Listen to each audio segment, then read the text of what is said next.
Hello, स्वागत है आपका कंपटीशन की दुनिया में।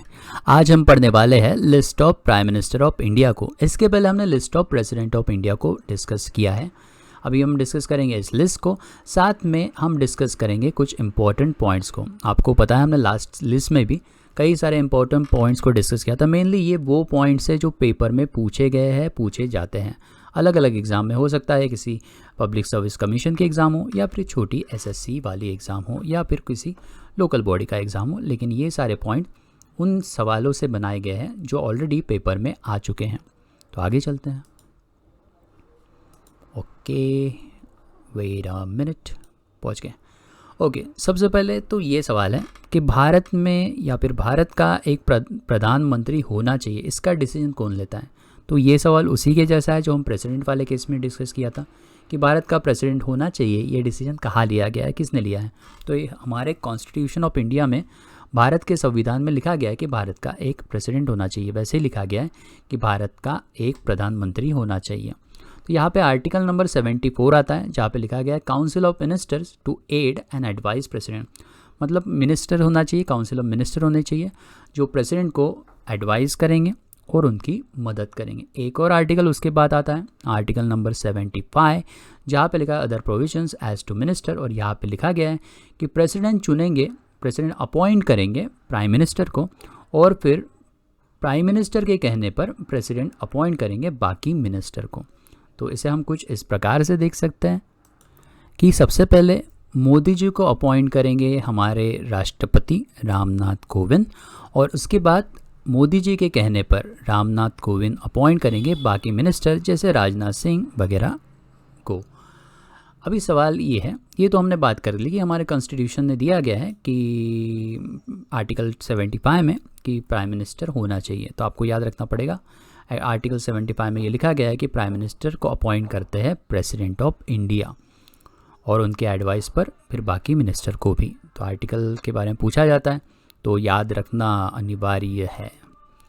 आगे एक और चीज़, ये भी सवाल पूछा जाता है कि जो हमारे प्रधानमंत्री हैं उनको शपथ दिलाने का, उनको ओथ दिलाने का काम कौन करता है, क्योंकि इनका बहुत बड़ा समारोह होता है। आप देख सकते हैं इस फोटो में, यहाँ पे हमारे मोदी जी हैं जिनको ओथ दिलाने का काम हमारे राष्ट्रपति रामनाथ कोविंद जी कर रहे हैं। तो यहाँ पे देखिए, या तो बड़ा सिंपल सा केस है और हाल ही में हुआ है, तो आपको ये फ़ोटो या फिर ये भाषण आपको याद होगा, तो आपने देखा होगा। एक मिनट, थोड़े बाहर आवाज़ें आ रही है, कोई बेचने वाला आया है, क्योंकि लॉकडाउन चालू है तो ये घर के पास आके बेचते हैं, बेचारों का काम है, इसलिए हम छोटा सा पॉज लेते हैं। चलो, आम वाले चले गए, लेकिन आम से याद आया कि दिल्ली में जो सरकार है अभी, वो आम आदमी पार्टी की सरकार है, आम लोगों की सरकार। हम आम हैं, आप आम हैं, हर कोई आम है, मतलब मैंगो है, ऐसा हम कह सकते हैं। हम मैंगो पीपल है, ऐसा हम कहते हुए आगे चलते हैं। तो हम बात कर रहे थे, मोदी जी को शपथ दिलाई रामनाथ कोविंद जी ने, मतलब हमारे प्रधानमंत्री को शपथ दिलाने का, ओथ दिलाने का काम करते हैं हमारे राष्ट्रपति। लेकिन पहले जो हमारे प्रधानमंत्री थे वो थे पंडित जवाहरलाल नेहरू।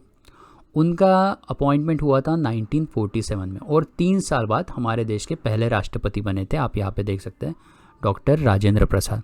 तो सवाल ये है, तब तो प्रधानमंत्री तो थे लेकिन राष्ट्रपति का पद ही नहीं था, तो फिर इन्हें शपथ किसने दिलाई। तो यहाँ पे एक सवाल आता है, तो इसे याद रखना। हमारे जो फर्स्ट प्राइम मिनिस्टर थे पंडित जवाहरलाल नेहरू, उनको शपथ दिलाई थी उस वक्त के गवर्नर जनरल ऑफ इंडिया ने, और उनका नाम था लॉर्ड माउंटबेटन। तो आपने नाम सुना होगा कई बार, lord Mountbatten, last British governor general of India.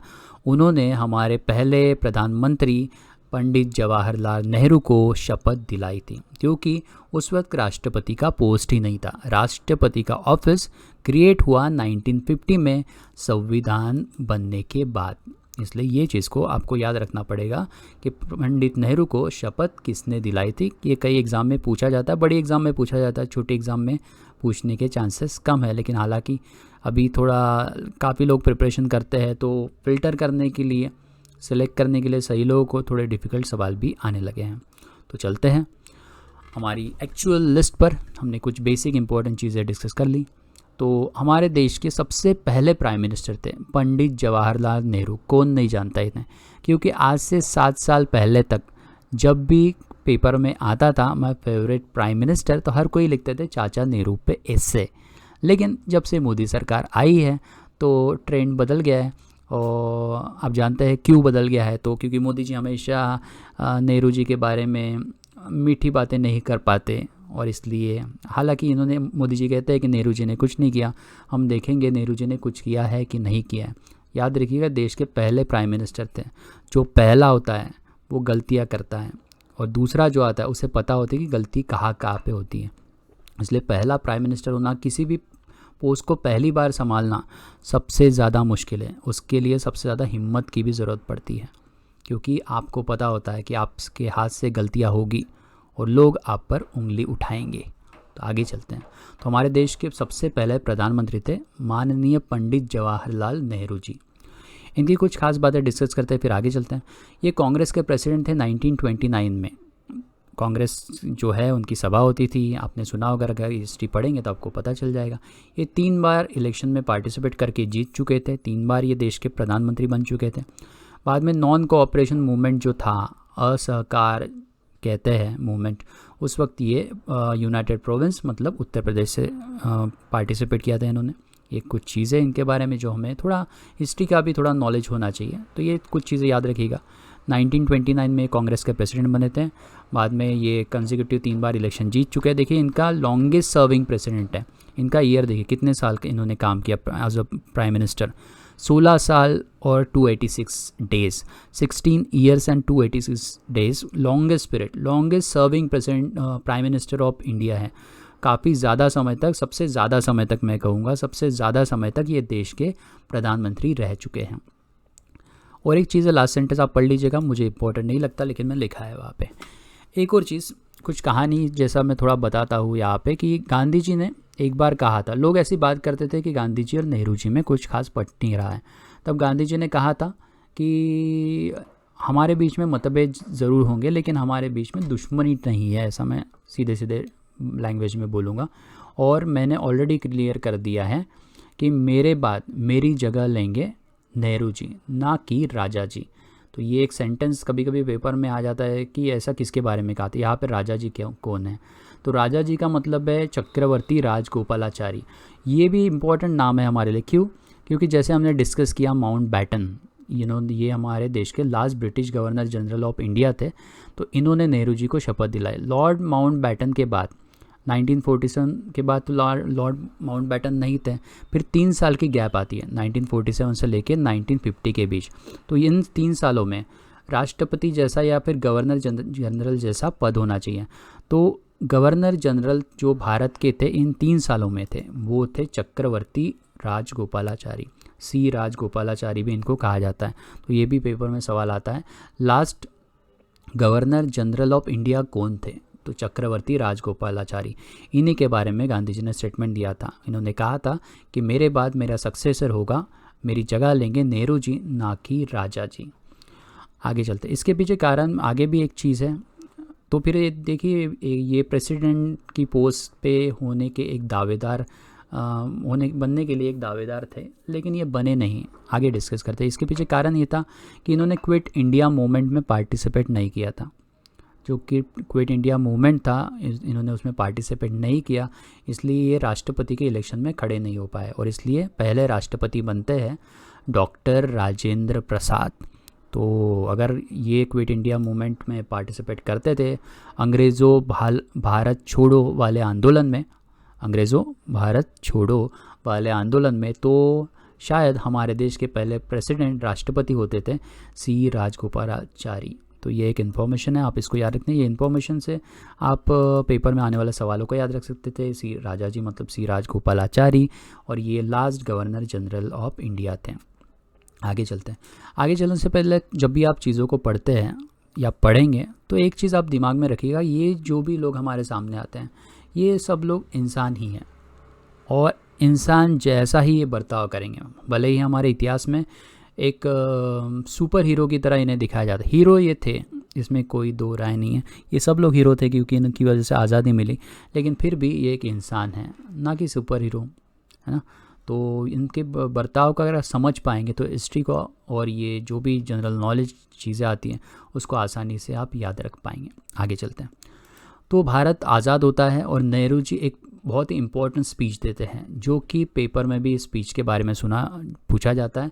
और एक चीज़ है, आलिया भट्ट, आलिया जो सबसे खूबसूरत और सबसे बढ़िया हीरोइन एक्ट्रेस है और जिसका हर कोई फ़ैन है नेपोटिज्म साइड में रखने के बाद, तो उनका एक मूवी आया था स्टूडेंट ऑफ द ईयर, उसमें ये सवाल था नेहरू जी की स्पीच कौन सी थी, तो उस स्पीच का नाम है ट्रिस्ट विद द डेस्टिनी।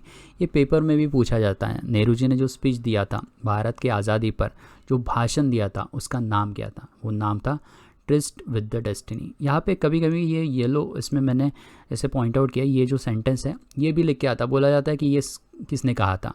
यहाँ पे लिखा at the stroke of midnight hour when the world sleeps India will awake to life and freedom. जब रात के 12 बजे दुनिया सो रही होगी, भारत जागता है जीवन और आज़ादी के साथ। तो ये भी पेपर में पूछा जाता है कि ये जो सेंटेंस है किसने कहा था, ये नेहरू जी ने कहा था अपने पहले भाषण में, अपनी पहली स्पीच में, आज़ादी की स्पीच में, रात को 12 बजे, ट्रिस्ट विद द डेस्टिनी। तो इसे याद रखिएगा, 15 अगस्त 1947, ट्रिस्ट विद द डेस्टिनी, बहुत इंपॉर्टेंट है, इसे भूलना नहीं है। आगे चलते हैं।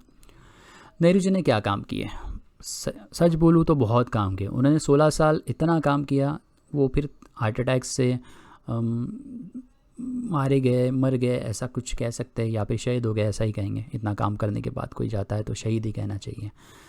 Nehru implemented policies based on import substitution, industrialization, advocate a mixed economy where the government controlled public sector would coexist with the private sector. सबसे पहले यहाँ पे एक इंपॉर्टेंट चीज़ है, Nehru implemented policy of import substitution.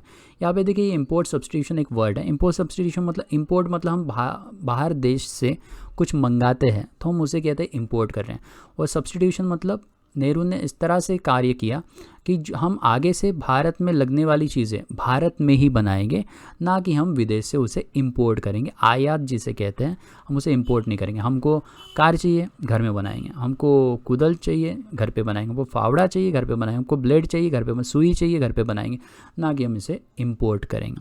उसके बाद उन्होंने जोर दिया इंडस्ट्रियलाइजेशन पे। इंडस्ट्री, देखिए एग्रीकल्चर के लिए भी इंडस्ट्रियलाइजेशन का बहुत ही फ़ायदा हुआ। कैसे?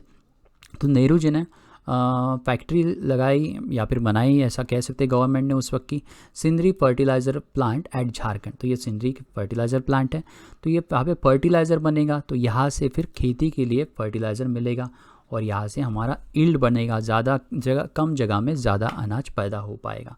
बेसिकली ये चीज़ भी आपको याद रखना है। इंडस्ट्रियलाइजेशन में इन्होंने काफ़ी ज़्यादा एफर्ट दिए। उसके बाद इन्होंने एडवोकेट किया था मिक्स इकोनॉमी। मिक्स इकोनॉमी मतलब यहाँ पे पब्लिक सेक्टर भी होगा, मतलब गवर्नमेंट ओन कंपनीज भी होंगी, जैसे गवर्नमेंट हम बोलते हैं गवर्नमेंट जॉब, राइट, और गवर्नमेंट बैंक है, वैसे प्राइवेट बैंक है। जैसे हमारा गवर्नमेंट बैंक है SBI, RBI, union bank of India, bank of India, Maharashtra bank, और वैसे प्राइवेट बैंक भी है HDFC, ICICI। तो हमारे यहाँ दोनों प्रकार की बैंक दिखती है, दोनों प्रकार की कंपनियाँ दिखती हैं। हमारे यहाँ रिलायंस जैसी कंपनी दिखती है, वैसे BSNL दिखता है, राइट। तो हमारे गवर्नमेंट कंपनी भी है, सेल है, government company SAIL, steel authority of India. मैं इसका नाम इसलिए ले रहा हूँ कि आगे में इसका नाम आएगा। गेल है, पेट्रोलियम कंपनी से, राइट। तो यहाँ पे गवर्नमेंट कंपनीज भी होंगी और प्राइवेट कंपनी भी होगी, मतलब गवर्नमेंट सेक्टर भी होगा और प्राइवेट सेक्टर भी होगा। तो इसे कहते हैं मिक्स इकोनॉमी, दोनों ही चीज़ें साथ में काम करेंगी। एग्रीकल्चर के लिए काफ़ी रिफॉर्म्स लाए। एक इंपॉर्टेंट रिफॉर्म जो एग्रीकल्चर वाला था, a successful land reform was introduce that abolish giant land holding. देखिए ये बड़ा इंपॉर्टेंट चीज़ है। जब भारत आज़ाद हुआ तो उसके आपने भारत आज़ाद होने के बाद जो पुराने मूवीज़ आते थे, अगर आपने उसमें देखा होगा, जनरली एक लाला रहता था। यहाँ पे भारत के लोग तब ज़्यादा पढ़े लिखे नहीं थे, ज़्यादातर लोग किसान लोग कह सकते हैं, और लाला उनको फंसा लेता था। मतलब 2000 मतलब करोड़ों की ज़मीन 2, 3, 10, 15, 20 हज़ार में वो छीन लेता। लाखों की ज़मीन थी उस वक्त, 10, 15, 20 हज़ार में अपने नाम पे करवा लेता था। इसके कारण एक जो लाला था, साहूकार था शहर का, उसके बाद बहुत बड़ी ज़मीन रहती थी, लेकिन बाकी जो थे उनकी और जो किसान थे उनके पास कुछ भी ज़मीन बची नहीं थी। तो नेहरू जी ने लैंड रिफॉर्म लाया, जिसके अंडर एक ज़मीन को फिर से जायंट लैंड होल्डिंग को बैन किया गया। एक पर्टिकुलर अमाउंट की ज़मीन ही एक व्यक्ति के पास रह सकती है, उससे ज़्यादा ज़मीन होगी तो सरकार उस पर कब्ज़ा कर लेंगी और बाकी किसानों में या बाकी लोगों में उसे बांट देंगे। तो इस तरह का एक मोटा मोटी लैंड रिफॉर्म उन्होंने लाया था। फिर हमने ये तो बात कर लिया झारखंड का Sindri fertiliser plant important step था। काफ़ी सारी इंडस्ट्री में सिलेक्टेड ही नाम यहाँ पे ले रहा हूँ। फिर डैम बनाए गए थे नदी पर, तो 2 इंपॉर्टेंट डैम जो है जिनकी मैं बात करूँगा, सबसे पहले भाखरा, सतलज नदी पर बनाया हुआ, यहाँ पे एक सतलज नदी दिखती है, यहाँ पे भाखरा डैम जो है हिमाचल प्रदेश में आता है। ये इंपॉर्टेंट डैम उस वक्त बना था, काफ़ी ऊंचाई पर ये डैम है, तो पूछा जाता है हाइट पे कौन सा डैम है भारत में, तो ऊंचाई पे बना हुआ डैम है भाखरा। और एक दूसरा इंपॉर्टेंट डैम है बांध जो बोलते हैं उसको, वो डैम है महानदी पर आता है जो कि उड़ीसा में है, वो है हीराकूद डैम। तो 2 नाम याद रखना, हालांकि बहुत सारे हैं लेकिन शुरुआत में 2 या 3 नाम काफ़ी हो जाते हैं। तो पहला जो हमने बोला कि कौन सा डैम है, सतलज नदी पर आता है भाखरा डैम, और वैसे ही उड़ीसा में यहाँ पे आता है उड़ीसा में आता है जो हीराकूद डैम, जो कि आता है महानदी पर। अभी ये जो ऊपर में जो मैं बात कर रहा हूँ, सतलज नदी पर आने वाला भाखरा जो डैम है, ये नदी आगे बहते जाती है, जैसे ये नदी आगे बहते जाएंगे और इसके फोर्स बढ़ते जाएगा, और जैसे इसका फोर्स बढ़ेगा तो इसके आगे में पंजाब से ये गुजरती है। जब पंजाब से गुजरती है तो वहाँ पे भी एक डैम बनाया गया, उसका नाम है नानगल डैम। इसलिए 2 नाम साथ में लिए जाते हैं, भाखरा नानगल डैम जो है, ये मेन डैम जो है आपको सतलज नदी पर दिखते हैं। याद रखिएगा ये नाम, भाखरा नानगल और हीराकूड, तो ये 2 डैम है, ये भी नेहरू जी के कार्यकाल में बने थे। इम्पोर्टेंट चीज़, जो मोदी सरकार जिस चीज़ के एग्जैक्टली अपोजिट जा रही है, देखिए इन सरकारों में उस वक्त की सरकार में, जैसे नेहरू जी की सरकार थी, उसके बाद इंदिरा गांधी की भी सरकार है, उस वक्त इन्होंने प्राइवेट कंपनियों को खरीद के गवर्नमेंट में कन्वर्ट कर दिया था, मतलब नेशनलाइजेशन किया था, इन्होंने चीज़ों को खरीदा था। और आज जो मोदी सरकार कर रही है वो चीज़ों को बेच रही है, ये गवर्नमेंट कंपनीज़ को प्राइवेट करा रही है, प्राइवेटाइजेशन कर रही है। तो देश बेचने की जो बात की जाती है वो सरासर गलत है। उस वक्त तो देश ने चीज़ें खरीदी थी, आज जो है चीज़ें बेची जा रही है, एक प्रकार से आप कह सकते हैं। अगर ये गवर्नमेंट बैंक ही नहीं रहेंगे तो आप सरकारी नौकरी कहाँ करेंगे, राइट? बैंक की सरकारी नौकरी की लोग बात करते हैं, तो अगर गवर्नमेंट बैंक्स ही नहीं रहेंगे तो सरकारी नौकरी करेंगे कहाँ? और इसके लिए आंदोलन भी, स्ट्राइक वगैरह चलते रहता है। तो देखते हैं कि क्या क्या किया। तो नेहरू जी के काल में nationalisation imperial bank to SBI, तो स्टेट बैंक ऑफ इंडिया बना था 1955 में, ये नेहरू जी के कार्यकाल में बना था। उस वक्त इंपीरियल बैंक हुआ करता था, ये हम डिटेल में बैंकिंग वाला बनाएंगे एक वीडियो, तो उसमें देखेंगे। मैं बैंकिंग सेक्टर की अलग से वीडियो बनाने वाला हूँ, तब बनाएंगे। फिलहाल तो ये बात करते हैं, इंपीरियल बैंक हुआ करता था जिसका कन्वर्शन इन्होंने किया एसबीआई में, और इसका कर दिया nationalisation, state Bank of India बना।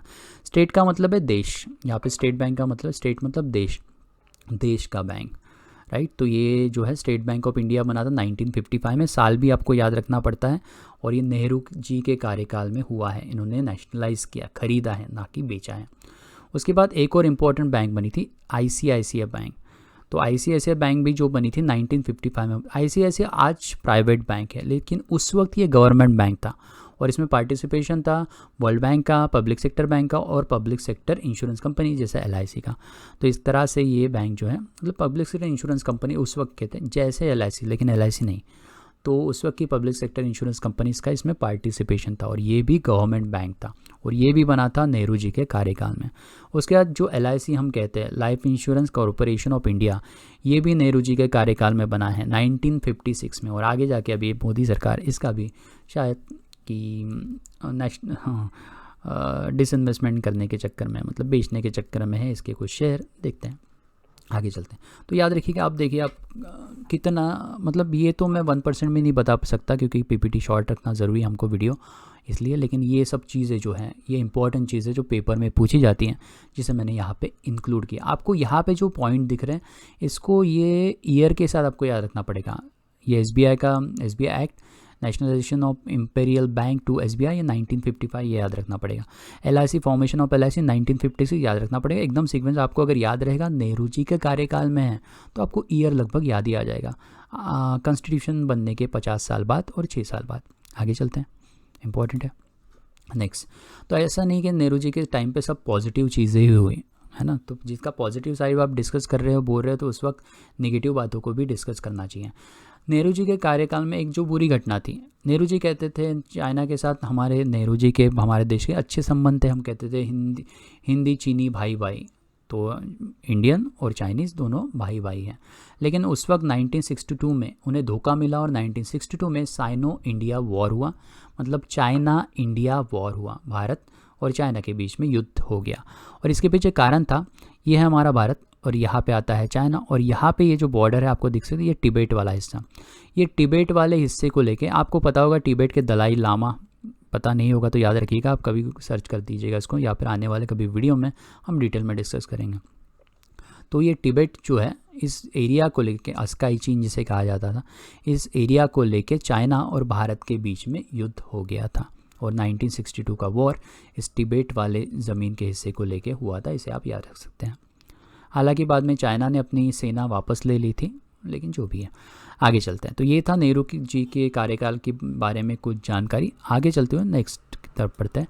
सेकंड जो प्राइम मिनिस्टर, हम सेकंड नहीं कह सकते, एक्चुअली एक्टिंग प्राइम मिनिस्टर थे गुलजारी लाल नंदा, क्योंकि आप देख सकते थे 13 दिनों के लिए थे और वो भी एक्टिंग प्राइम मिनिस्टर, तो इतना डिस्कशन की आवश्यकता नहीं है। सेकंड प्राइम मिनिस्टर जो है वो थे लाल बहादुर शास्त्री थी, कौन नहीं जानता इन्हें, है ना। इनका दिया हुआ जो फेमस नारा है, जय जवान जय किसान, बहुत ही फेमस है।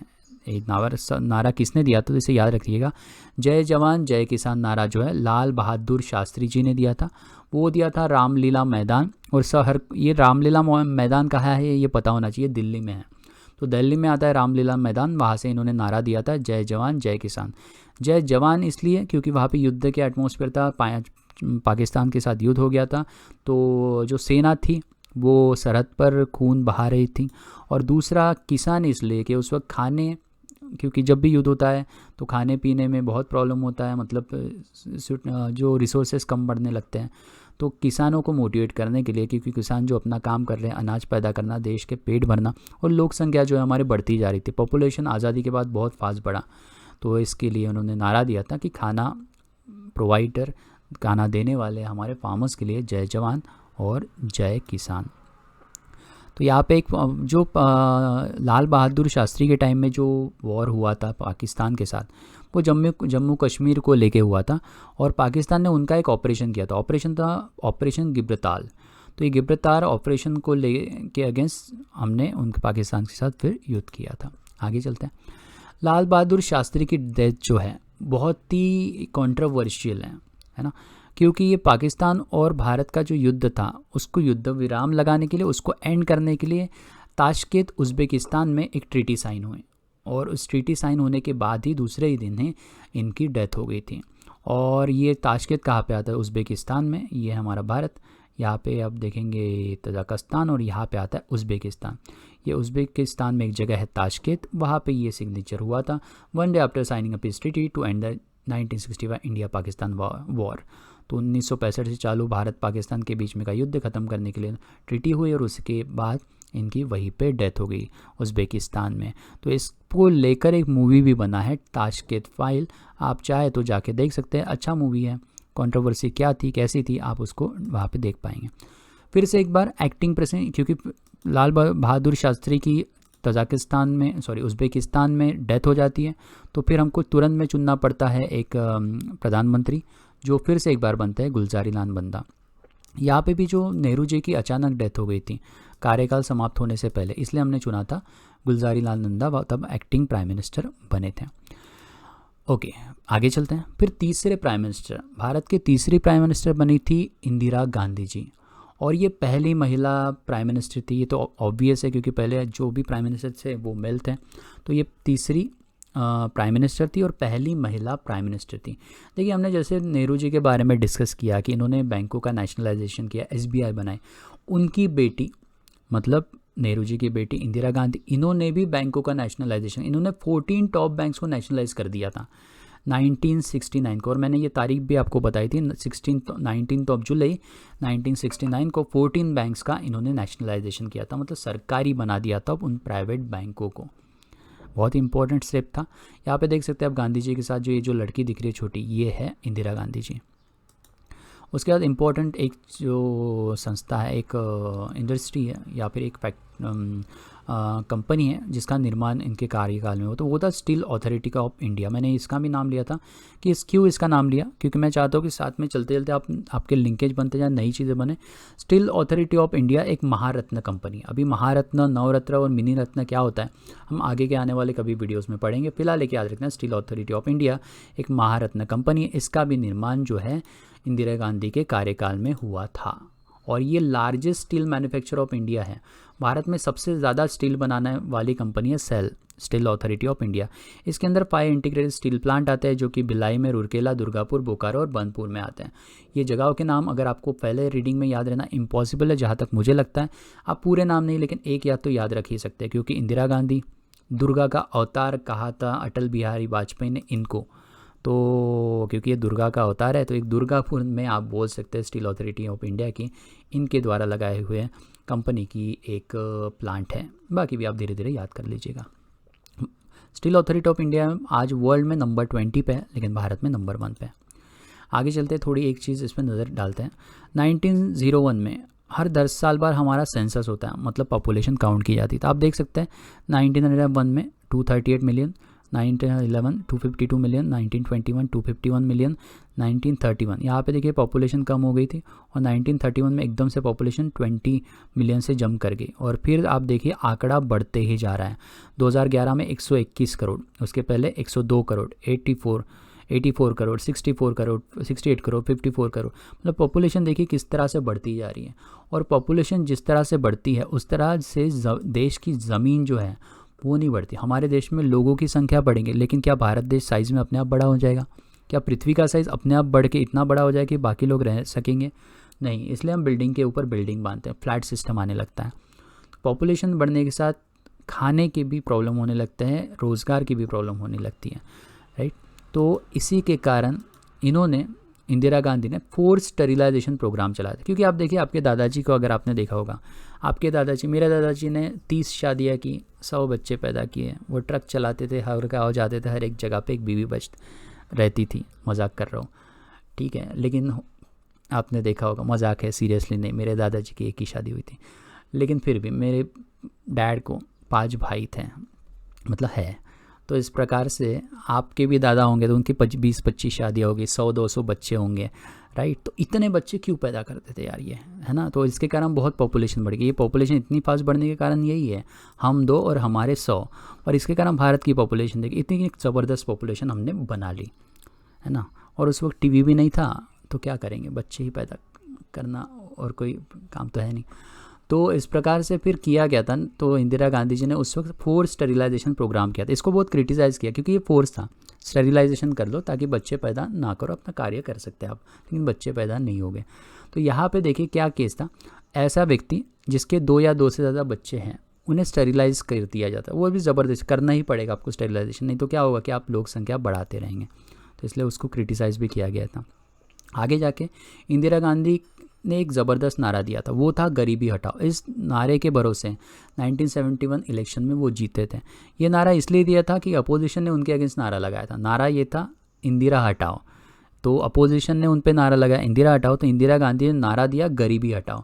और इस नारे के बलबूते पर और एक युद्ध में जीत के कारण 1971 India decisive victory over Pakistan, India Pakistan war occurred in Bangladesh liberation war which led to the formation of independent Bangladesh. आप देखिए इंटरेस्टिंग चीज़ क्या है, ये है हमारा भारत, यहाँ पे है कुत्ता, सॉरी मतलब पाकिस्तान, है ना। हमारे महान भारत के बाजू में ये एक्चुअली शेप थोड़ा डॉगी जैसा दिखता है पाकिस्तान का, इसलिए बोला मैं, हालांकि वो पाकिस्तान है। और इस साइड में आता है बांग्लादेश। तो पहले ये बांग्लादेश जो है ये पाकिस्तान का हिस्सा था। डॉग ही निकलता है मुझसे, क्या करें। तो ये बांग्लादेश जो है पाकिस्तान का हिस्सा था। और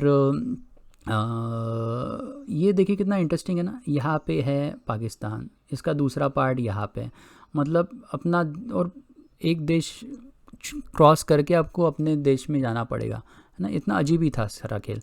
तो भारत ने इंदिरा गांधी के कार्यकाल में बांग्लादेश को इस पाकिस्तान से आज़ादी दिलाई थी। मतलब पूर्व पाकिस्तान था और ये पश्चिम पाकिस्तान से पूर्व पाकिस्तान को आज़ादी दिलाई, और उस पूर्व पाकिस्तान को आज हम बांग्लादेश के नाम से जानते हैं।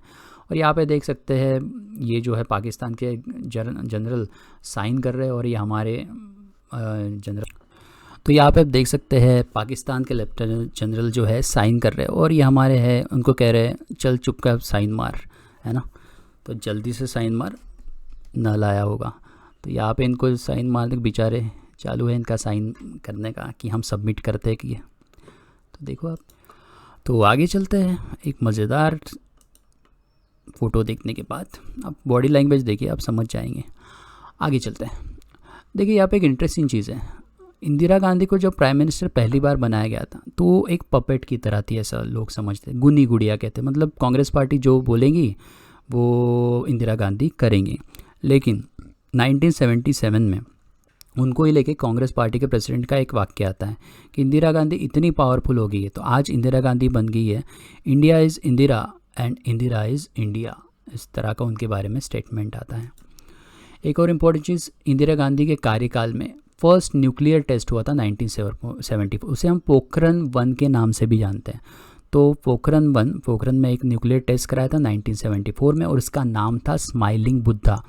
ये नाम याद रखिएगा, पेपर में पूछा जाता है। पोखरण 1 को स्माइलिंग बुद्धा के नाम से भी जाना जाता है। ये फर्स्ट न्यूक्लियर टेस्ट था, इंदिरा गांधी के कार्यकाल में हुआ था। आगे चलते हैं। तो हमारे जो नेक्स्ट प्राइम मिनिस्टर थे, फोर्थ, वो थे मोरारजी देसाई। तो हमारे फोर्थ प्राइम मिनिस्टर थे, ये जनता पार्टी से थे, और ये इंदिरा गांधी के अगेंस्ट इन्होंने पार्टी बनाई थी, और फिर नई पार्टी के नए प्राइम मिनिस्टर की ओर से ये प्राइम मिनिस्टर बनते हैं।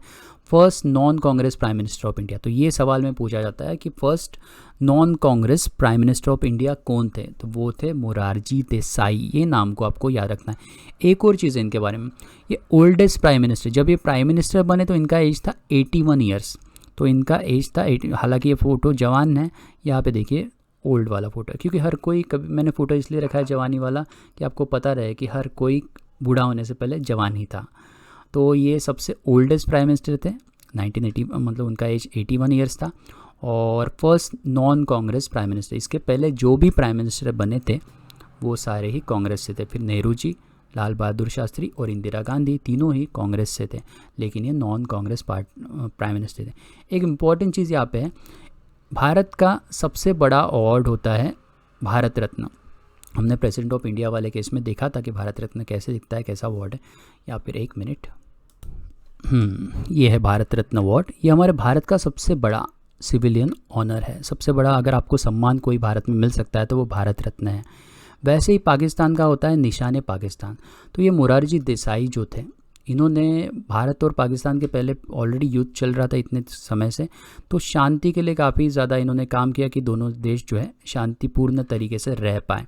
इसलिए पाकिस्तान ने भी इन्हें अवार्ड दिया था, और अवार्ड था निशान पाकिस्तान। जैसे हमारे भारत का भारत रत्न है, वैसे ही पाकिस्तान का होता है उनका सिविलियन ऑनर, सबसे बड़ा सिविलियन ऑनर वो होता है निशान पाकिस्तान। तो ये भी याद रखिएगा, ऐसे कौन से प्राइम मिनिस्टर थे जिसको भारत रत्न और निशान पाकिस्तान, मतलब भारत का सबसे बड़ा सिविलियन ऑनर और पाकिस्तान का सबसे बड़ा सिविलियन ऑनर मिल चुका है। वो है मोरारजी देसाई, और वो सबसे बुजुर्ग प्राइम मिनिस्टर भी थे। आगे चलते हैं।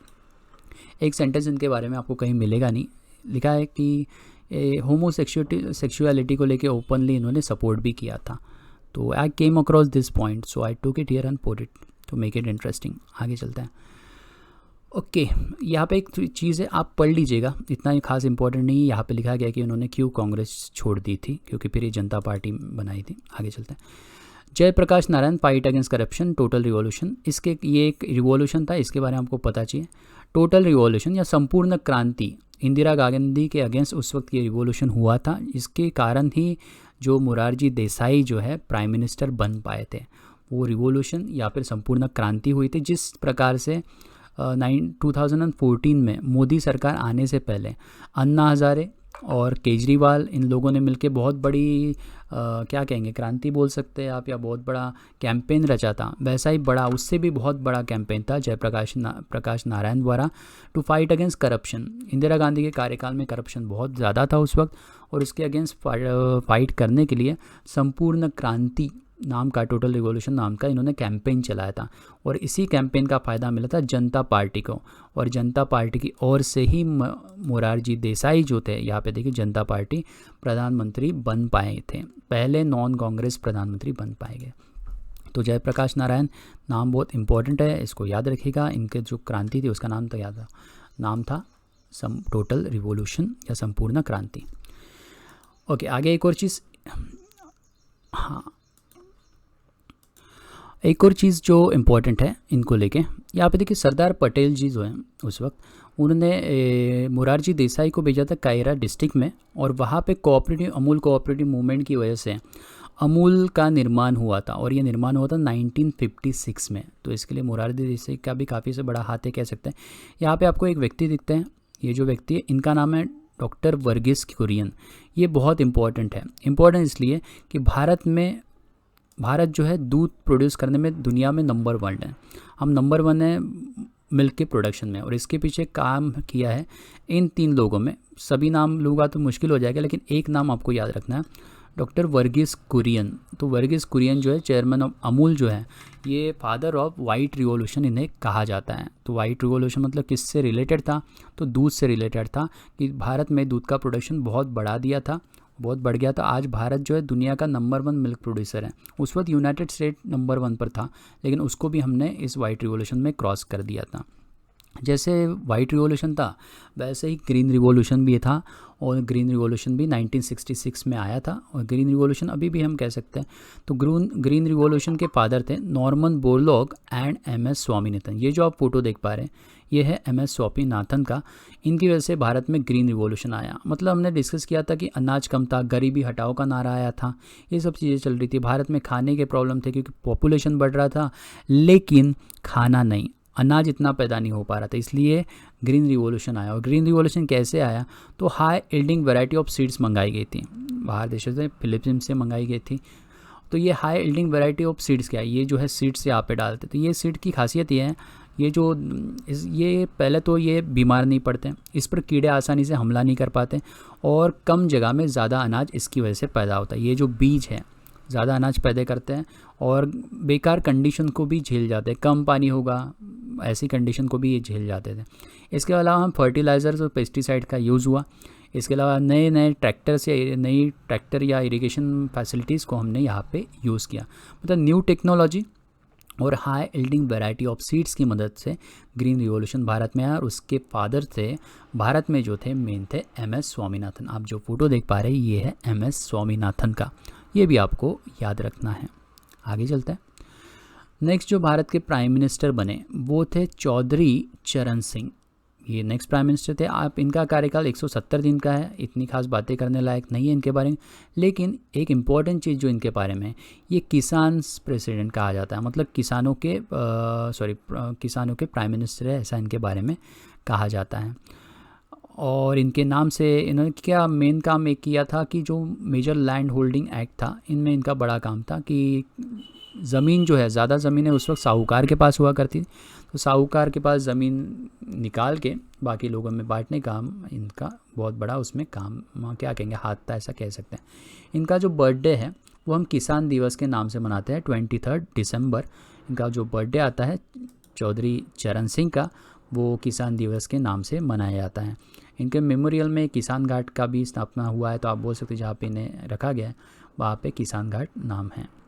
आगे चलते तो एक खास चीज़ याद रखना, कौन से प्रधानमंत्री के नाम पर किसान दिन मनाया जाता है, तो वो प्रधानमंत्री का नाम है चौधरी चरण सिंह। दिन क्या है 23 दिसंबर, तो इसको याद रखना। ये ज़्यादा पूछने लायक नहीं, ये एक ही सवाल यहाँ पे ज़्यादा बनता है कि कौन से प्राइम मिनिस्टर थे जिनके नाम पे किसान दिन मनाया जाता है, या फिर किसान दिन का डेट क्या है, 23 दिसंबर इनके बर्थडे पर। नेक्स्ट आगे बढ़ते हैं। फिर से प्रधानमंत्री बनती है इंदिरा गांधी। तो चौधरी चरण सिंह के बाद 5वें से बाद 6वां प्रधानमंत्री फिर से बन जाती है इंदिरा गांधी जी। और हमने तो इनके बारे में ज़्यादातर चीज़ें डिस्कस कर ली, लेकिन एक खास चीज़ें थोड़ी बाकी है, वो देखते हैं। 1984 में जब ये प्रधानमंत्री बनती है तो भारत में मैन्युफैक्चर्ड पहली कार भारत में लाती हैं, और मारुति उद्योग और जापान सुजुकी मिलकर भारत में पहली कार लॉन्च करती है, वो है मारुति 800। तो मारुति 800 जो अभी आप देखते हैं बहुत ही फेमस कार है, ये जो लाई थी किसकी, भारत में मैन्युफैक्चर, ऐसी नहीं कि भारत की कार है, लेकिन भारत में मैन्युफैक्चर हुई थी, इसका निर्माण जो है भारत में हुआ था 1984 में। तो याद रखना पहली कार कौन सी थी, मारुति की थी। मारुति उद्योग और जापान की सुजुकी ने साथ में मिलकर भारत में मैन्युफैक्चर की थी। आगे चलते हैं। नेक्स्ट एक इंसिडेंट है blue star, operation blue star इसी 94 के कार्यकाल में हुआ था। ये बहुत ही कंट्रोवर्शियल ऑपरेशन है। भिंदरवाले जो अकाली दल के लीडर थे, बने थे उसके लीडर, बड़ा इनको खड़ा किया था अकाल तख्त के। अगेन बड़ी डिटेल कहानी है। तो ये उस वक्त, हम मोटी मोटी भाषा में, उस वक्त अकाली दल के लीडर थे और उनको इस गोल्डन टेम्पल से अरेस्ट करवाया था इंदिरा गांधी जी के ऑर्डर पर। और ऐसा करते वक्त गोल्डन टेम्पल जो कि एक पवित्र स्थान था, वह उस जगहों पे नुकसान हो गया था और काफ़ी वहाँ पे डिस्ट्रक्शन हो गया था चीज़ों का। और इसके लिए फिर इंदिरा गांधी की हत्या भी इस बात को लेके हुई थी, असासिनेशन ऑफ इंदिरा गांधी। तो एक कंट्रोवर्सी हो जाती है भिंदरवाले को लेके, जिनका एक्चुअली भिंदरवाले को पावर मिलने के पीछे भी जो हाथ था एक प्रकार से इंदिरा गांधी का ही था। और फिर ये इंदिरा गांधी के अगेंस्ट में, सरकार के अगेंस्ट में खड़े हो जाते हैं। ये सेंसस को लेके खड़े हो जाते हैं। इलेक्शन के टाइम पे, सेंसस के टाइम पे कंसेंसस नहीं बनता। और इसकी पूरी कहानी आप चाहे तो हम एक वीडियो में डाल देंगे। लेकिन operation blue star golden temple से रिलेटेड है। वहाँ पे भिंदरवाले जो अकाली दल के हेड हैं उनको वहाँ से अरेस्ट कर लिया गया था। उस वक्त यहाँ पे डैमेज हो गया था और इसके कारण सिख कम्युनिटी बहुत नाराज़ थी। और उन्हीं के बॉडीगार्ड, इंदिरा गांधी के खुद के बॉडीगार्ड ने उन्हें असैसिनेट कर दिया। बॉडीगार्ड का नाम था एस सिंह और बी सिंह। मैंने जानबूझ के इसका एक्चुअल नाम नहीं रखा। एस सिंह और बी सिंह से ही आप इसे, इनके शॉर्ट फॉर्म से ही नाम या आसानी से याद रख पाएंगे। और इन्हें जहाँ पे रखा है वहाँ पे है राजघाट, उसे नाम दिया गया है। तो आप देख सकते हैं कंट्रोवर्सी, और उनके बाद इनका असैसिनेशन उनके ही 2 बॉडीगार्ड्स के द्वारा। इंदिरा गांधी का असैसिनेशन हो जाता है, इंदिरा गांधी मारी जाती है और तुरंत ही उनके बेटे राजीव गांधी जो है हमारे देश के नेक्स्ट प्राइम मिनिस्टर बनते हैं। तो नेक्स्ट प्राइम मिनिस्टर बनते हैं राजीव गांधी। और राजीव गांधी जैसे ही प्राइम मिनिस्टर बनते हैं, फिर से इन जो सिख कम्युनिटी है उनके अगेंस्ट राइट चालू हो जाते, दंगे चालू हो जाते। और उनमें काफ़ी सारे सिख कम्युनिटी के लोगों की मौत, लगभग 10,000 के आसपास सिख लोग उसमें मारे जाते हैं। और फिर राजीव गांधी एक स्टेटमेंट देते हैं, when a giant tree falls the earth below shakes. मतलब जब एक बड़ा पेड़ गिरता है तो उसके नीचे की ज़मीन कांप जाती है। तो और कहता है कि इंदिरा गांधी वो बड़ा पेड़ थी जो गिर गया और इसके कारण इतने लोगों को अपनी जान गंवानी पड़ी। इस तरह का इनका स्टेटमेंट आता है। तो ये तो थोड़ी निगेटिव बात है, लेकिन ठीक है, बताना ज़रूरी था क्योंकि कहानी की तरह रहे तो थोड़ा ठीक रहता है। नेक्स्ट, तो राजीव गांधी प्राइम मिनिस्टर बनते हैं, लेकिन उन्होंने अच्छे काम भी किए। अच्छे काम क्या आते हैं? उन्होंने एक लॉ लाया था, उसका नाम था एंटी डिफेक्शन लॉ। ये अभी आप टीवी पे देखेंगे, महारानी सीरीज़ चालू है, मतलब टीवी पे तो नहीं लेकिन आप अमेज़ॉन पे आई गेस, पता नहीं कौन से चैनल पे है, तो ये एक सीरीज़ चालू है महारानी नाम की। और यहाँ पे क्या है, तो ये साहब जो दिख रहे हैं ये एक पार्टी छोड़ के दूसरे पार्टी में चले जाते हैं। पहले तो ये एक पार्टी की सरकार होती है, मतलब नाम देते हैं, ये है ए पार्टी, ये है बी पार्टी और ये है सी पार्टी। तो ये जो ए पार्टी है, इस पार्टी को ये बी पार्टी जो है इनके पास चली जाती है, राइट, और इनको सपोर्ट करती है। कुछ दिन बाद इनका मूड चेंज होता है। ये साहब जो है सी पार्टी वाले, ये बी पार्टी को बोलते हैं मैं तुमको 1 करोड़ रुपए दूंगा, मेरे पार्टी में आ जाओ। तो ये क्या करते हैं, इनसे पैसा लेते हैं और इनके पार्टी में चले जाते हैं। अब ये पार्टी जो थे ए पार्टी है, इनकी कोई सरकार नहीं है, तो इनकी पार्टी क्या है, अपना राज खो देती है और फिर नई पार्टी जो है वहाँ पे सरकार बनाती है। तो इसका मतलब ये है, एक व्यक्ति होता है वो कभी इस पार्टी को सपोर्ट करता है, कभी दूसरे पार्टी को सपोर्ट करता है, तो कभी तीसरे पार्टी को सपोर्ट करता है। और ऐसा क्यों? तो पैसा लेता है, इससे 1 करोड़ लेगा तो उसके साथ चला जाएगा, इससे 2 करोड़ लेगा उसके साथ चले जाएगा, उससे 3 करोड़ लेगा उसके साथ चले जाएगा। इस तरह से ये MP और MLAs क्या करते थे कि पार्टी बदलते रहते थे पैसा लेके। और ऐसा ना हो इसके लिए एक लॉ आया, एंटी डिफेक्शन लॉ। और ये जो लॉ लाया था राजीव गांधी जी के कार्यकाल में आया था, ताकि ये पार्टी वो पार्टी, इसकी पार्टी उसकी पार्टी, डैश में गई पार्टी वाला केस ना क्रिएट हो। और ये लाया था, नया शेड्यूल आया था कॉन्स्टिट्यूशन में, 52nd अमेंडमेंट था, 1985 में आया था। ये आपको अमेंडमेंट याद रखने पड़ते हैं अगर आप बड़ी एग्जाम देते हैं। यहाँ पे कॉन्स्टिट्यूशन पूरा याद होना चाहिए, लक्ष्मीकांत की बुक पढ़नी पड़ती है। तो 52nd अमेंडमेंट था 1985 का, उसमें दिया गया कि अब इस तरह से अगर पार्टी चेंज करेंगे आप तो आपका जो डिस्क्वालीफाई हो जाएंगे, आप MP या MLA बन के नहीं रह सकते। डिस्क्वालिफिकेशन है MP और MLA, मेंबर ऑफ पार्लियामेंट और member of legislative assembly. And 10 schedule में ये कॉन्स्टिट्यूशन के आता है, तो इसको आप याद रख सकते हैं। इसका नाम क्या है, एंटी डिफेक्शन लॉ भी कहा जाता है, या फिर इसका दूसरा नाम है 52nd amendment of 52nd amendment act 1985। ये फिर नेता लोग अभी अपनी पार्टी बदल नहीं सकते। एक और घटना जो है राजीव गांधी के कार्यकाल में आती हैं। मैं थोड़ी निगेटिव घटनाएं लगेंगी आपको ज़्यादा, लेकिन जो सच है वो सच है। जैसे इंदिरा गांधी और हमने नेहरू की तारीफ़ की, ज़रूरी नहीं कि राजीव गांधी की भी वैसे ही हर एक की तारीफ़ ही की जाए। सही बात बोलनी चाहिए, वो बात हमें बोलनी चाहिए जो पेपर में पूछे जाते हैं। पेपर में आने वाले सवालों को हमको कंसिडर करना है, बाकी जानकारी हमारे काम की नहीं है। शाहबानो केस के बारे में कई बार बात की जाती है, और क्यों ये केस अभी फ़िलहाल इंपॉर्टेंट हो जाता है कि अभी अभी ट्रिपल तलाक को लेके मोदी जी ने बहुत बड़ा डिसीजन लिया था, राइट। तो ये भी ट्रिपल तलाक का ही मामला केस था। ये जो है शाहबानो, ये अपने पति से तलाक हो जाता है उनका, और इनके पति जो है एक लॉयर थे, और पति इन्हें एलिमनी मनी देने से इनकार कर देते हैं। मुस्लिम लॉ के अनुसार एक पति अपनी पत्नी को सिर्फ 90 डेज़ 90 दिनों के लिए ही उनका मेंटेनेंस करते हैं, या फिर उन्हें जीने के लिए, रहने के लिए पैसा देते हैं। 90 डेज़ के बाद मुस्लिम पति अपने पत्नी को पैसा देने की ज़रूरत नहीं होती, ऐसा इस लॉ में था। और उस वक्त जो था ये सुप्रीम कोर्ट में चली गई थी, और सुप्रीम कोर्ट ने बोला था नहीं, इनके पति को इन्हें पैसा देना ही चाहिए और कंटिन्यू इनको एलुमिनी मनी देना चाहिए। ऐसा जीवन भर का पैसा, या जीवन भर जीने के लिए इनको पैसा देना चाहिए। 25,000 समथिंग ऐसा अमाउंट कुछ था। फिर राजीव गांधी ने लॉ लाया, नया लॉ लाया, और लॉ था Muslim women act 1986, Muslim women protection of rights on divorce act 1986। और उसमें इन्होंने मुस्लिम लॉ को जो है सही बताया, और उन्होंने भी उस लॉ में ये लाया कि 90 डेज़ तक ही मुस्लिम वुमेन को उनका पति पैसे देने होंगे, उससे ज़्यादा दिनों तक पैसे देने की ज़रूरत नहीं है। आज इसी बात को लेकर ट्रिपल तलाक का जो मामला, 3 बार तलाक कह दो तो आपके तलाक हो जाएगा, वो मामले को लेके ये मामले की कई बार बातें की जाती है। ये केस का नाम याद रखना, शाहबानो केस। आज ये मोदी जी ने इसका अच्छा काम किया, इसको लेके ट्रिपल तलाक को हटवा दिया, और अभी जो है एलिमनी मनी हर मुस्लिम महिला को मिलेगा अगर तलाक होने पर। तो ये एक नेगेटिव चीज़ की, जिसको अच्छा काम किया, सुधारने का काम किया मोदी सरकार में, अभी 2019 में, 2019 में। आगे चलता है। राजीव गांधी जी ने अच्छे भी काम किए। अच्छे काम क्या है, तो उन्होंने प्राइवेट सेक्टर को मोटिवेट किया, कॉरपोरेट कंपनीज़ को मोटिवेट किया, उन्हें सब्सिडीज़ प्रोवाइड की ड्यूरेबल गुड्स बनाने के, लोहा जैसी चीज़ें, ज़्यादा समय तक टिकने वाली चीज़ें बनाने के लिए सब्सिडीज़ प्रोवाइड की। देखिए, कोई नया अगर आपको बिज़नेस स्टार्ट करना है तो आपको डर लगता है, क्योंकि आपको पहले इन्वेस्टमेंट खुद की जेब से करना पड़ता है। लेकिन ऐसे वक्त में अगर आपको सरकार से सपोर्ट मिल जाए या कहीं से एक्स्ट्रा पैसा मिल जाए, तो आपकी हिम्मत क्या है उसकी बन जाती है, आप रिस्क लेने को उस वक्त रेडी हो जाते। तो इस प्रकार से सरकार जो है सब्सिडीज़ प्रोवाइड करे। सब्सिडीज़ मतलब मान लीजिए 1 लाख रुपए आप बिज़नेस में लगा रहे हो, तो सरकार आपको 20,000 रुपये देंगी, आपको बिज़नेस स्टार्ट करने में मदद करेंगे। तो आपको 20,000 रुपये एक्स्ट्रा कहीं से आगे आपको जेब से नहीं लगाने पड़े, और कोई आपको एक प्रकार से ट्रस्ट भी दिखा रहा है, तो आप हिम्मत करते हो उस नए बिज़नेस को स्टार्ट करने की। ये भी इन्होंने अच्छा काम किया। उसके बाद इम्पोर्टेंट एक और काम है, इन्होंने जवाहर नवोदय विद्यालय की स्थापना की। रूरल एरिया में पढ़ने वाले बच्चे, गरीब बच्चे जो गांव में पढ़ते हैं, उनके लिए जवाहर नवोदय विद्यालय की स्थापना हुई। और यहाँ पे जो है रेसिडेंशियल प्रोग्राम था। ये रेसिडेंशियल मतलब बच्चे वहीं पे रहेंगे, वहीं पे खाएंगे, वहीं पे पढ़ेंगे, वहीं पे सोएंगे, सब कुछ वहीं पे करेंगे। और ये जो था 6 से लेके 12 ईयर्स के बच्चों तक के था, 6 ग्रेड से 6वीं क्लास से लेके 12वीं क्लास के बच्चों के लिए था।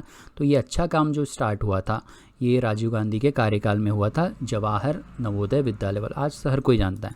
उसके बाद भारत में मोबाइल की बात तो आगे आती है, लेकिन टेलीकम्युनिकेशन की जो बात है, उसके लिए एक मेन कंपनी की स्थापना जो है राजीव गांधी जी के कार्यकाल में हुई थी। कंपनी का नाम था MTNL, महानगर टेलीफोन निगम लिमिटेड। फुल फॉर्म इसका याद रखिएगा, MTNL का फुल फॉर्म क्या है, महानगर टेलीफोन निगम लिमिटेड। BSNL अभी इसकी पेरेंट कंपनी है, पहले MT नाम था। आगे फाउंडेड इन 1 अप्रैल 1986। ये PCO का सिस्टम यहाँ पे आता है। PCO का फुल फॉर्म होता है पब्लिक कॉल ऑफिस। आप रास्ते पर ऐसे पहले ये क्या थे कि ऐसे छोटे छोटे रूम्स बनाए होते थे कांच में, और वहाँ पे फिर खड़े रह के आप एक सिक्का डालो और बात करो वाला सिस्टम जो था, ये MTNL ने चालू किया। तो इसका नाम याद रखना, ये भी राजीव गांधी के कार्यकाल में। इसके कारण टेलीफोन आया, टेलीफोन से पेजर आया, पेजर के बाद एक वॉकी टॉकी टाइप के फ़ोन आया, और फाइनली अभी जो आता है हमारा मोबाइल फ़ोन सबके पास आ गए हैं, जिस पे आप वीडियो भी देख रहे हो। एक कंट्रोवर्शियल चीज़ उस वक्त थी राजीव गांधी के टाइम पे, वो थी 1987 में श्रीलंका सिविलियर वॉर में इनका पार्टिसिपेशन। किस तरह से पार्टिसिपेशन, आप देखें 1987 में श्रीलंका में सिविल वॉर चल रहा था। वहाँ पे जो तमिल लोग थे वो अलग स्टेट की मांग कर रहे थे। श्रीलंका में वो चाहते थे कि उनका अलग राज्य हो, ऐसी मांग की थी तमिल लोगों ने, और तमिल लोगों ने अपनी ऑर्गेनाइजेशन बनाई थी जिसका नाम था लिट्टे, कहते हैं LTTE, liberation of tigers of Tamil Eelam. तो ये इनका सिंबल भी है। और अभी हाल ही में अमेज़ॉन पर एक सीरीज़ आई है फैमिली मैन 2, अगर आप इसको जाके देखेंगे तो आपको दिखेगा कि ये इसी चीज़ से रिलेटेड हैं कुछ। तो आप ये फैमिली मैन 2 देखेंगे तो आपको इसका आइडिया आ जाएगा कि जो राजीव गांधी की डेथ हुई थी ये लिट्टे के ही कारण हुई थी, इसी के इशू के कारण हुई थी। और वहाँ पे भी इसी प्रकार से प्रधानमंत्री को मारने की कोशिश की जाती, फिर मार दिया जाता है कि नहीं, आप वहाँ पे जाके देख लीजिएगा, क्योंकि स्पॉइल नहीं करने वाला मैं। तो ये जो श्रीलंका है, भारत के बाजू में छोटा सा एक देश दिखता है आपको श्रीलंका, उस श्रीलंका में ये जो तमिल लोग रहते हैं वो तमिल लोगों ने मांग की कि उनका अलग से स्टेट होना चाहिए, और इसको लेके वहाँ पे आंदोलन चालू था। और ये आंदोलन चलाने वाली मेन ऑर्गेनाइजेशन थी liberation tigers of Tamil Eelam. तो आप इसको डिटेल में देखना है तो फैमिली मैन देख सकते हैं, या फिर हिस्ट्री की कोई किताब निकाल के। राहुल गांधी कह रहा था मैं, राजीव गांधी के कार्यकाल में एक स्कैंडल भी था, स्कैंडल का नाम था बोफोर स्कैंडल, जो था आर्म परचेस को लेके। ये जो तोप आपको दिख रही है इससे रिलेटेड ये ज़्यादा फोकस में थी उस वक्त। हुआ ये था, जब भी सरकार हथियारों को ख़रीदना चाहती है, अम्यूनेशन खरीदना चाहती है डिफेंस के लिए, देश के बचाव के लिए, तब वो टेंडर निकालती हैं, कॉन्ट्रैक्ट निकालती हैं, और फिर कुछ कंपनियां जो है उसके लिए अप्लाई करती हैं। तो ऐसा पता चला था कि कई मिलियंस ऑफ डॉलर जो हैं स्वीडिश आर्म कंपनी ने जो बोफोर्स से थी उसने गांधी फैमिली के करीबी व्यक्ति को दिए थे, या करीबी व्यक्ति थ्रू दिए थे, ताकि वो इंडियन कॉन्ट्रैक्ट, ये जो कॉन्ट्रैक्ट है इसे हासिल कर सकते हैं। और ये बोफोर्स स्कैंडल के नाम से जाना जाता है। इसको लेकर राजीव गांधी पर जो है आरोप भी लगे थे, लेकिन 2004 में राजीव गांधी को आरोपों से पूरी तरह से मुक्त कर दिया गया था। 2004 में राजीव गांधी पर लगे हुए सारे आरोप खत्म हो गए थे, फ्री हो गए थे वो उसमें से। आगे चलते, स्कैंडल का नाम याद रखिएगा, बोफोर्स स्कैंडल। स्वीडिश कंपनी थी जो भारत से ये हथियार खरीदने का कॉन्ट्रैक्ट चाहती थी। राजीव गांधी का असैसिनेशन हो जाता है, उनका भी असैसिनेशन हुआ, इंदिरा गांधी का भी असैसिनेशन हुआ, और फिर नए जो प्राइम मिनिस्टर बनते हैं वो बनते हैं वीपी सिंह, विश्वनाथ प्रताप सिंह। ये बहुत इंपॉर्टेंट बन जाते हैं कुछ चीज़ों के लेके। क्यों? आज जो ओबीसी अदर बैकवर्ड क्लासेस को 27% जो रिजर्वेशन है वो इन्हीं के कारण, इन्होंने पार्ट चुन के आते ही मंडल कमीशन जिन्होंने सुझाव दिया था कि अदर बैकवर्ड क्लासेस को 27% रिजर्वेशन देना चाहिए, ये मंडल कमीशन के रिकमेंडेशन को लागू कर दिया था, और ऐसा करते ही 27% रिजर्वेशन जो है वो बैकवर्ड क्लासेस को मिल गया था। इसको लेके ऑब्वियस है, क्योंकि ये रिजर्वेशन को लेके काफ़ी सारे दंगे भी हुए थे, काफ़ी सारी कंट्रोवर्सी भी हुई थी, लेकिन ये इंपॉर्टेंट जो स्टेप था इनके कार्यकाल में हुआ था। इनका नाम है विश्व प्रताप सिंह, वीपी सिंह आप इसे कह सकते हो, और इनके कारण में मंडल कमीशन को लागू करवाया गया था, और उसके कारण 27% रिजर्वेशन ओबीसी को मिला था। एक और इम्पॉर्टेंट चीज़, शिकारा मूवी अगर आपने देखा होगा तो ये कश्मीरी पंडितों को लेके है, जिसके बारे में आज भी टीवी पर जब भी टीवी डिबेट आप देखेंगे तो ये कई बार बातों को उठाया जाता है। कश्मीरी पंडितों का पलायन, मतलब कश्मीर से उन्हें कश्मीर से भागना पड़ा, अपनी जगह छोड़ के दूसरी जगह पे जाना पड़ा। ये जो पलायन वाला केस था, एक्सोडस ऑफ हिंदू या एक्सोडस ऑफ कश्मीरी पंडित ये कहा जाता है। Exodus of Kashmiri Pandit, Kashmiri valley से वहाँ पे जम्मू कश्मीर लिबरेशन फ्रंट और इस्लामिक इंसर्जेंट जो थे उन्होंने इनको मारा था कई लोगों को, और वहाँ से निकाल दिया था ऐसा हम कहेंगे। तो ये एक्सोडस डे के नाम से फेमस है। तारीख है 19 जनवरी 1990। ये भी वीपी सिंह के कार्यकाल में हुआ था। तारीख शायद आप हाल फिलहाल के दिनों में तारीख याद रहना चाहिए ऐसे मुझे लगता है, क्योंकि ये टॉपिक हॉट है, आजकल काफ़ी चल रहा है। नेक्स्ट, रथ यात्रा। ये जो इम्पोर्टेंट एक घटना हुई थी, राम टेम्पल इशू एंड रथ यात्रा जो है इनके कार्यकाल में स्टार्ट हुई थी। मतलब ये बहुत इंपॉर्टेंट रथ यात्रा इसकी वजह से हुई, इसके कारण बीजेपी फिर चुन के भी आती है। और बहुत ही कंट्रोवर्शियल रथ यात्रा थी ये, क्योंकि यहाँ पे रथ यात्रा निकली थी सोमनाथ से अयोध्या की ओर, और ये रथ यात्रा जब बिहार से गुजरती है तो समस्तीपुर में लालू प्रसाद यादव इन्हें रोक लेते हैं। तो ये बड़ा केस उस वक्त हुआ था, और उसके बाद इसी रथ यात्रा के बाद बीजेपी का इलेक्शन में बीजेपी जीत भी हासिल करती है। नेक्स्ट, इनके पास वीपी सिंह के बाद जो प्राइम मिनिस्टर बने थे वो थे चंद्रशेखर, सिर्फ 23 डेज़ के लिए प्राइम मिनिस्टर बने थे।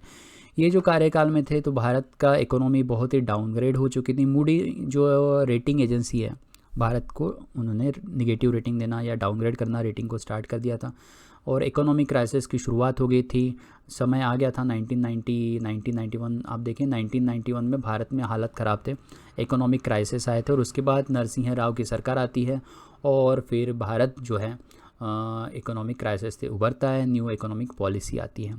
तो 1991 का क्राइसिस स्टार्ट होता है। भारत के पास पैसा नहीं है, भारत अपना सोना IMF में जाके जमा करती है ताकि उनसे मदद मिल पाए और इनकी सरकार गिर जाती है। Secret sale of gold by RBI, ये सब चीज़ें उस वक्त के देख सकते हैं। LTT मस्करी, आप उस वक्त का न्यूज़पेपर देख सकते हैं। देखो हम इस वीडियो को 2 पार्ट में डिवाइड करते हैं। ये अपना था पार्ट 1। अभी जो पार्ट 2 है वो चालू होता है PV नरसिम्हा और इकोनॉमिक रिफॉर्म्स हैं, ये हम देखेंगे इसके पार्ट 2 में। तो यहाँ तक था पार्ट 1, क्योंकि काफ़ी लंबा हो जाएगा। आप इस पार्ट को बार बार देख सकते हैं, इंपॉर्टेंट सारे पॉइंट्स को नोट करके रख सकते हैं, या फिर वीडियो को बार बार देखेंगे तो आपको याद आते रहेगा। तो यहाँ पे हम ख़त्म करते हैं इस वीडियो को। मिलते हैं प्राइम मिनिस्टर ऑफ इंडिया के लिस्ट के 2nd पार्ट में। तब तक के लिए अपना ख्याल रखिए। शब खैर, बाय बाय।